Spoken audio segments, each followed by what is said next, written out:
മാധ്യമ സാഹിത്യ പുരസ്കാരമാണ് ഇന്നിവിടെ നടക്കുന്നത്. 2016 2022 തെരഞ്ഞെടുക്കപ്പെട്ട 22 പേർക്കാണ് ഈ ചടങ്ങിൽ വെച്ച് പുരസ്കാരം സമർപ്പിക്കുന്നത്.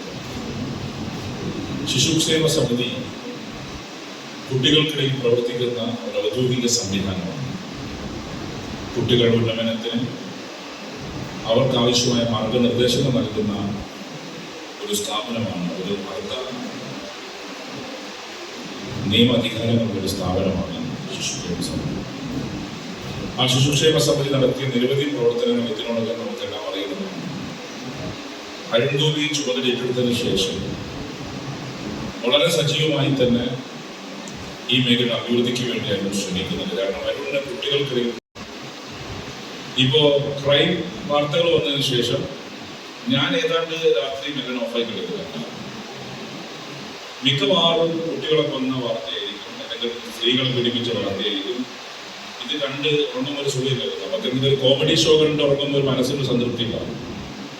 അതുകൊണ്ട് ചാനലുകാരോട് ഈ ക്രൈം ന്യൂസ് പറ്റും ഒരു വൈകുന്നേരമാക്കുന്നത് നല്ലത്. കാരണം ഉറങ്ങാൻ പോകുമ്പോൾ ഇത് കണ്ട് ഉറങ്ങും, പിന്നെ സ്വപ്നം കാണുന്നവരെ പെട്ടെന്ന് ഉറങ്ങി വളരും. അതുകൊണ്ട് ഈ ക്രൈം ന്യൂസൊക്കെ കുറച്ച് നേരത്തെ ആക്കിയാൽ, ക്രൈം ന്യൂസ് കൊടുക്കേണ്ടത് അറിയുന്നില്ല, പക്ഷെ അത് കുറച്ച് നേരത്തെ ആക്കിയാൽ നമുക്ക് സമാധാനമായിട്ട് ഉറങ്ങാൻ പറ്റും. അതിന് പകരം പ്രത്യേകിച്ച് പൊതുപ്രവർത്തകന്മാരെ നമ്മളൊക്കെ അല്ലേ തന്നെ 100 ടെൻഷനായിരിക്കും. അതിനൊപ്പം കുറച്ച് നമുക്ക് റിലാക്സ് ചെയ്യാൻ പറ്റുന്ന രീതിയിലുള്ള വാർത്തകളും ന്യൂസുകളും അല്ലെങ്കിൽ വാർത്തകളും അല്ലെങ്കിൽ എന്തെങ്കിലും എന്റർടൈൻമെന്റ് പ്രോഗ്രാമാകുന്ന സമയത്ത് വെച്ചാൽ നമുക്ക് സമാധാനമായിട്ട് ഉറങ്ങാം. ന്യൂസ് ചാനൽ കാണാതിരിക്കാൻ പറ്റില്ല. കാരണം ന്യൂസ് ചാനലിൽ കണ്ട് അപ്ഡേറ്റഡായി ഉറങ്ങിയിട്ട് ചിലപ്പോൾ പ്രത്യേകിച്ച് കണ്ണൂരിൽ നിന്നൊക്കെ വരുന്നുണ്ടെന്ന് എന്താ സംഭവം നടന്നത് മനസ്സിലാക്കുക. പക്ഷെ ക്രൈം ന്യൂസാണ് മിക്കവാറും നടന്നത്. അച്ഛൻ മകളെ കൊല്ലുന്നത്. എങ്ങനെയാണ് ഒരു മെന്റൽ സ്റ്റേറ്റ് ഉണ്ടാവുക? എങ്ങനെയാണ് താൻ വളർത്തിയ തന്റെ കുഞ്ഞിനെ ഒരു അച്ഛനെ കൊല്ലാൻ സാധിക്കുക? ഗർഭസ്ഥ ശിശുവിനെ പ്രസവിച്ച് കുറച്ച് കഴിയുമ്പോൾ കൊന്നുകളയാണ്. ഇന്നലത്തെ ഒരു വാർത്ത കുഞ്ഞിനെ കിണറ്റിലിട്ടു. പിന്നെ വേറൊരു വാർത്തകൾ കണ്ടു, ഒരു വൃദ്ധൻ 3 വയസ്സുള്ള കുട്ടിയെ പീഡിപ്പിക്കുന്നത്. എന്തൊരു മാനസികാവസ്ഥയാണ്! എങ്ങനെയാണ് ഈ നിലയിലേക്ക് മനുഷ്യൻ ചിന്തിക്കാൻ സാധിക്കുന്നത്? 3 വയസ്സുള്ള കുട്ടിയോട് എങ്ങനെയാണ് ഒരു കാമം ഒരു മനുഷ്യൻ തോന്നുന്നത്? ഇത്തരം വൈകൃതങ്ങൾ വരുന്നു. അതിനെ ശക്തമായി തന്നെ പോലീസ് ഇടപെടുന്നുണ്ട്. അത്തരം ചില പീഡനത്തിന്റെ വാർത്തകളാണ് നിങ്ങൾ കൊണ്ടുവരുന്നത്. ഞാൻ ഇങ്ങോട്ട് വരുമ്പോൾ ഫസ്റ്റ് ഇറങ്ങുമ്പോൾ തന്നെ കേട്ടത് സെക്സ് എഡ്യൂക്കേഷനെ കുറിച്ചാണ്. അപ്പൊ ഞാൻ ചോദിച്ചു നോയേണ്ടത് എന്തെങ്കിലും വരുമ്പോൾ തന്നെ ചെയ്യുന്നതാണല്ലോ. പക്ഷെ പിന്നീട് നടന്നു വരുമ്പോൾ കേട്ട വാർത്തകൾ യഥാർത്ഥത്തിൽ പഠിക്കേണ്ട വയസ്സ് പഠിക്കേണ്ട കാര്യങ്ങളാണ്. Good touch, bad touch. ഏതൊരു നിങ്ങളുടെ ഏതൊരു പെൺകുട്ടിയാണ് അതിനെക്കുറിച്ച് പറയുന്നത്. പറയേണ്ട കാര്യമാണ്. പോക്സോ ക്രൈം കൂടുമ്പോൾ വളരെ സജീവമായി തന്നെ ഇത്തരം ക്രൈം കുറക്കാൻ ആവശ്യമായ പൊതുബോധം പൊതുസമൂഹത്തിൽ വളർത്താൻ പറ്റണം. പാലുവയിൽ ഒരു കുഞ്ഞു കൊല്ലപ്പെട്ടു. അവര് അതിഥിതൊഴിലാളിയായി കേരളത്തിലേക്ക് വന്നതാണ്. ഞാൻ ആ രക്ഷിതാക്കളെ കണ്ടപ്പോൾ അവര് സങ്കടപ്പെടുകയാണ്. അവരെന്നോട് പറഞ്ഞു, എന്താകും ഈ പ്രതിയുടെ കാര്യം? ഞാൻ പറഞ്ഞു, സർക്കാരിന്റെ ശ്രദ്ധയിൽപ്പെടുത്താം. നിങ്ങളുടെ ആവശ്യം മാക്സിമം പണിഷ്മെന്റ് ആണ്. അതിനാവശ്യമായ കാര്യങ്ങൾ സർക്കാരിന്റെ ശ്രദ്ധയിൽപ്പെടുത്താം. ഏതായാലും ആ കുഞ്ഞ് കൊല്ലപ്പെട്ടു. ആ കുഞ്ഞിന്റെ കൊല്ലപ്പെട്ട ആള് പ്രതിക്ക് ശിക്ഷിക്കപ്പെട്ടു. അതൊരു വണ്ടിപ്പരിയാകുന്ന സംഭവം. ഞാൻ ഒരുപാട് യോജിക്കുന്നുണ്ട്, അതേസമയം ചില കാര്യങ്ങൾ വിയോജിക്കാറുണ്ട്. അത് എന്റെ അവകാശമാണ്. ഇന്ന് നിങ്ങൾക്കറിയാം, വക്കം അബ്ദുൽ ഖാദർ മൗലവിയുടെ ജന്മദിനം. മാധ്യമ പ്രവർത്തനത്തിന് വേണ്ടി ഏറ്റവും ഉജ്ജ്വലമായ ശബ്ദം ഉയർത്തിപ്പിടിച്ചാണ്. Indian freedom ഫൈറ്ററാണ്. ഇന്നൊരു പക്ഷേ ഒരു ഭാഗത്ത് ആ പെൺകുട്ടിയുടെ കൊലപാതകത്തിന്റെ വാർത്ത ശിക്ഷയാണ് പുറത്തു വന്നത്. ഇന്ന് പ്രിന്റ് മീഡിയയിലെ പ്രധാനപ്പെട്ട വാർത്ത വക്കം അബ്ദുൽ ഖാദർ മൗലവി അനുസ്മരിച്ചുകൊണ്ട് ആളുകൾ എഴുതിയിരിക്കുന്നത്. വക്കം അബ്ദുൽ ഖാദർ മൗലവി ജോയിയുടെ പ്രദേശത്താണ് അദ്ദേഹം ജനിച്ചത്. മാധ്യമപ്രവർത്തനം എങ്ങനെയാണ്? മാധ്യമം 4th സ്റ്റേറ്റ് ഓഫ് ഡെമോക്രസിയാണ്, ജനാധിപത്യത്തിന്റെ 4ാം തൂണാണ്. അപ്പൊ മാധ്യമ പ്രവർത്തനം സത്യസന്ധമായിരിക്കും. മാധ്യമങ്ങൾ വെറുതെ ബ്ലാസ്റ്റ് ചെയ്യാൻ വാർത്തകൾ, ബ്രേക്ക് ചെയ്യാൻ വേണ്ടി തെറ്റായ വാർത്തകൾ കൊടുക്കാൻ പാടില്ല. എനിക്കറിയാം, ഗോവിന്ദചാമി എന്ന് പറഞ്ഞ ശിക്ഷിക്കപ്പെട്ടപ്പോൾ ആദ്യം ബ്രേക്ക് ചെയ്തു, അയാളെ വിട്ടു എന്ന് പറഞ്ഞതാണ്. മത്സരം വരുന്നത്, പ്രത്യേകിച്ച് വിഷ്വൽ മീഡിയകളുണ്ട്. അത്തരം ഒരുപാട് അനുഭവങ്ങൾ ഒരാളാണ്. ഏതായാലും തെറ്റ് ഒരു കാലത്തും തെറ്റിന്റെ കൂടെ സഞ്ചരിച്ചിട്ടാണെന്ന് ബോധ്യമുള്ളതുകൊണ്ട് തന്നെ നമ്മളാരും അതിനെ ഭയപ്പെടേണ്ട കാര്യമില്ല. പക്ഷെ മാധ്യമ പ്രവർത്തകർ നമ്മൾ കണ്ട് നിങ്ങളുടെ തൊഴിലിനെയൊന്നും നമ്മളാരും തെറ്റായി കാണുന്നില്ല. വളരെ ചിലത് ഇൻട്രസ്റ്റഡ് ആയിട്ട് ഫീൽഡ് വരുന്ന ആളാണ്.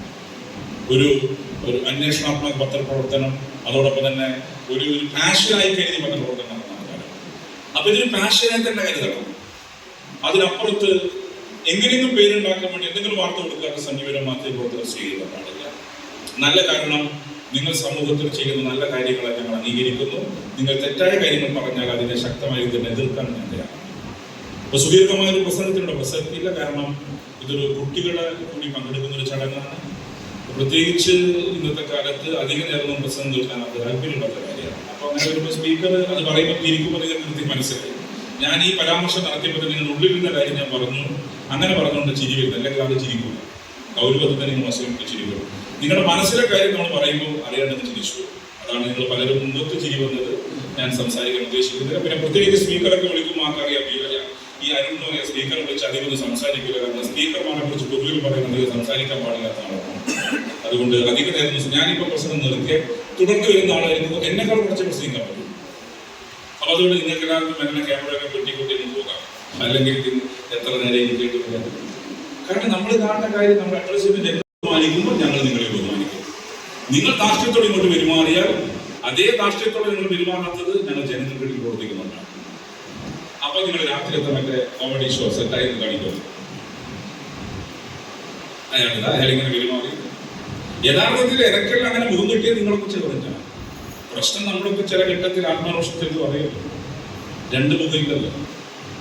മനുഷ്യരെല്ലാം വികാരം ഉണ്ടാവുമല്ലോ. സ്നേഹം, പൊട്ടിത്തെറിക്കൽ, അതൊക്കെ ഒരു വികാരമാണ്. പക്ഷെ ഇപ്പൊ അതൊന്നും വേണ്ട. കാരണം സ്പീക്കറായി ഇരിക്കുന്നുണ്ട്, അപ്പടിയൊന്നുമില്ല. ആരോട് ദേഷ്യപ്പെടുന്നുണ്ട്, അടങ്ങി ഒതുങ്ങിക്കൊണ്ടാണ്. പിന്നെ നിങ്ങളാണെന്ന് ബുദ്ധിമുട്ടിക്കുന്ന ഒതുങ്ങിക്കൊണ്ടിരിക്കുന്നില്ല. അതുകൊണ്ട് മാധ്യമ പ്രവർത്തകന്മാർ മനസ്സിലാക്കേണ്ട കാര്യം ഗീവ് ആൻഡ് ടേക്ക് ആണ്. ബഹുമാനം കൊടുത്ത് ബഹുമാനം വാങ്ങിക്കുക. ഇന്നലെ പഠിച്ച് പുറത്തിറങ്ങി കയ്യിൽ ഒരു മൈക്ക്. അതുകൊണ്ട് ചോദ്യം ചോദിക്കുമ്പോൾ പൊളൈറ്റ്നെസ് ഉണ്ടായാൽ കുറ്റമൊന്നുമില്ലല്ലോ. പൊളൈറ്റ്നെസ് ഉണ്ടായാൽ നിങ്ങൾ ബഹുമാനിക്കപ്പെടുക മാത്രമേ ഉള്ളൂ. അല്ലാതെ പൊളൈറ്റ്നെസ് ഉണ്ടായാൽ അയ്യോ അയാളെന്റെ മൈൻഡ് ചെയ്യില്ലേ എന്ന് ചോദ്യം, ആരോട് വിതൗട്ട് ഫിയർ എന്ന് ചോദ്യം ചോദിക്കാം. പക്ഷെ അതിനകത്തും ഒരു പൊളൈറ്റ്നെസ് ഉണ്ടാവും. ആശംസിച്ചുകൊണ്ട് ഇനിയും നല്ല പ്രവർത്തനം നടത്താൻ അരുൺ ഗോപി നേതൃത്വം കൊടുക്കുന്ന ശിശുക്ഷേമ സമിതിക്കാവട്ടെ എന്ന് മാത്രം പറഞ്ഞ് നിങ്ങളെല്ലാം അനുവാദത്തോടെ ഈ മാധ്യമ സാഹിത്യമായിട്ട് ചില ഉദ്ഘാടനം ചെയ്ത് പ്രഖ്യാപിക്കുകയാണ്. മലപ്പുറം പള്ളിക്കുന്ന് സ്വദേശിയായ റഷീദ് ആലപ്പുറത്തിന്റെ ഭാര്യ, നിയമസഭയിൽ സജ്ജനായ റുക്സാന, മിയ മൽഗാർ, ഗയ മൽഗാർ, ഗീത് മൽഗാർ എന്നിവർ മക്കളാണ്.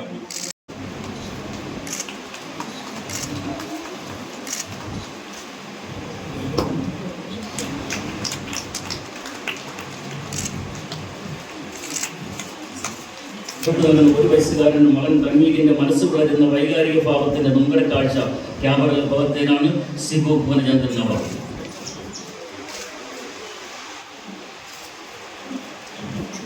കൊച്ചി പൊന്നൂരിലെ ദാർസലാം റോഡിൽ കൊല്ലംപറമ്പ് ഹൗസിൽ കെ പി ഭുവനേന്ദ്രന്റെയും സുമതിയുടെയും മകനാണ് സിബു. ഭാര്യ അനിത സിബു, മകൾ ശിവാനി സിബു. കേരള ബ്ലാസ്റ്റേഴ്സ് ജയിച്ചപ്പോൾ ആവേശത്തിൽ ഗ്രൗണ്ടിൽ കയറി ആരാധകരായ കുട്ടിയെ തലകുത്തി വീഴുന്നതിന് പുറത്തേക്ക് വലിച്ചെറിയുന്ന ബൗൺസറുടെ ക്രൂരത ക്യാമറയിൽ പകർത്തിയതാണ് സ്വർണ്ണദാസിന് അവാർഡ്. സ്വർണ്ണദാസിനെ സഭനയം ക്ഷണിക്കും.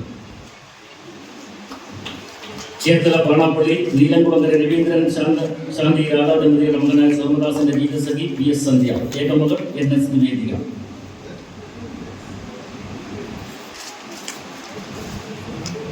ചെയ്ത 4 വാർത്തകൾ അടങ്ങിയതാണ് പരമ്പര. പ്രണയകാലത്തുണ്ടായ ചെറുപ്പം സൃഷ്ടിക്കുന്ന സാമൂഹ്യ കാഴ്ചപ്പാട്, ദമ്പതികളുടെ മനോനിലയിലുണ്ടായ മാറ്റം, സമൂഹത്തെ ഭയന്ന് കുട്ടികൾ അമ്മത്വത്തിൽ ഏൽപ്പിക്കുക, മാനസിക നില, പുനർവിചാരം, അനന്തര നടപടികൾ എന്നിവ അതിവൈകാരികതയില്ലാതെ വസ്തുപരമായി ശ്രീ പ്രശാന്തായ അവതരിപ്പിച്ചു.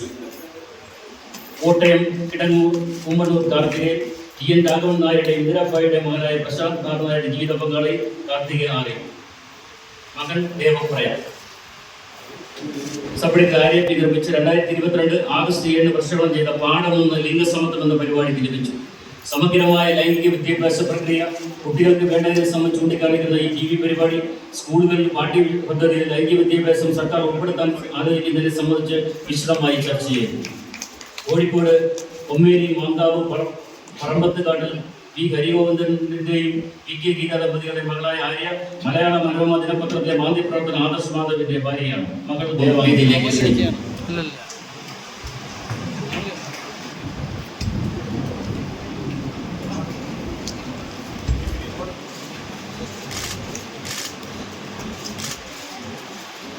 എന്ന പരമ്പരയ്ക്കാണ് ലിൻസി ഫിലിപ്പ് അവാർഡ് നൽകുന്നത്.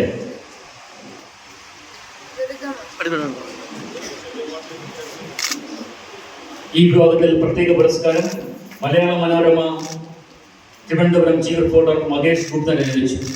മഹേഷിന്റെ അടിമകളാണ് അവരും ഇവർക്ക് വേണം ശ്രദ്ധാസ്വാതന്ത്ര്യം എന്ന ലേഖന പരമ്പരയ്ക്കാണ് പ്രത്യേക പരാമർശം.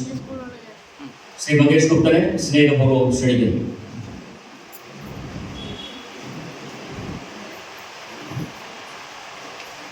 മികച്ച വാർത്താ ചിത്രം 2016 വിക്ടർ ജോർജിന്റെ പേരിൽ സമിതി ഏർപ്പെട്ടിട്ടുള്ള ടി അവാർഡ് ദേശാഭിമാനി എറണാകുളം യൂണിറ്റിലെ ചീഫ് ഫോട്ടോഗ്രാഫർ മനു വിശ്വനാഥന് ലഭിച്ചു.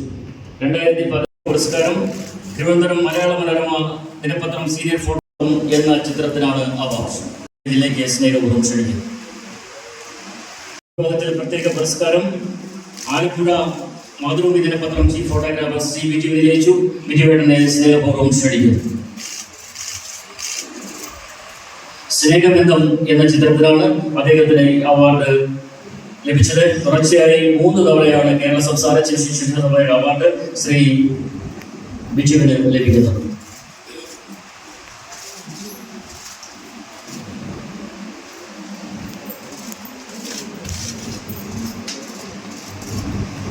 അടുത്തത് മാധ്യമ അവാർഡ്. ഉത്തരവാദിത്തപ്പെട്ട മാധ്യമപ്രവർത്തകരെ ഞാൻ സ്നേഹപൂർവ്വം ക്ഷണിക്കുന്നു. ഇത് പങ്കിട്ടത് മനോരമ ന്യൂസ് തിരുവനന്തപുരം ബ്യൂറോ.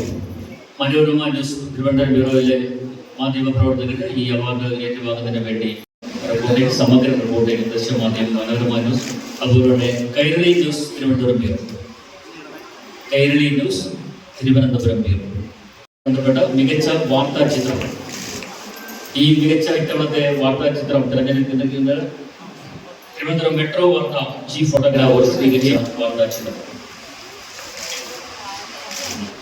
ഈ ഇനത്തിൽ പ്രത്യേക പുരസ്കാരം നേടിയിരിക്കുന്നത് മാതൃഭൂമി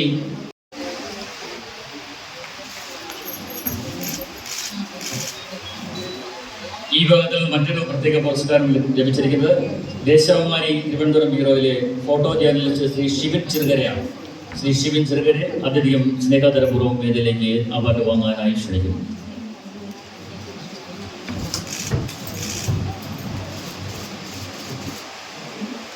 ക്ഷണിക്കുന്നു. ഏലിയുടെ കവിതകൾ എന്ന തന്റെ രചനയ്ക്കാണ് അവാർഡ് ലഭിച്ചത്. ഏലയുടെ കവിതകൾ എന്ന പുസ്തകത്തിനാണ് ഏലയ്ക്ക് പ്രത്യേക പുരസ്കാരം, ONV സ്മാരക പ്രത്യേക പുരസ്കാരം ലഭിച്ചത്.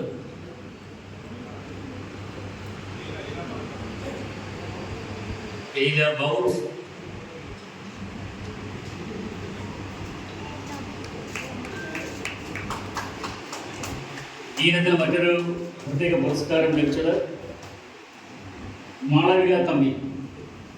മാളവിക തമ്പിയുടെ ഈ പെൺകുട്ടി ഒരു സംഭവാട്ടോ എന്ന 2016 തൻ്റെ കൃതിക്കാണ് ലഭിച്ചത്. മാളവികയുടെ സാന്നിധ്യത്തിൽ തിരുവനന്തപുരം വിമൻസ് കോളേജിലെ ബയോകെമിസ്ട്രി വിഭാഗത്തിലെ പ്രൊഫസർ കൂടിയായ മായ ടീച്ചറിനെ അവാർഡ് വാങ്ങുന്നതിന് സ്നേഹപൂർവ്വം ക്ഷണിക്കുന്നു.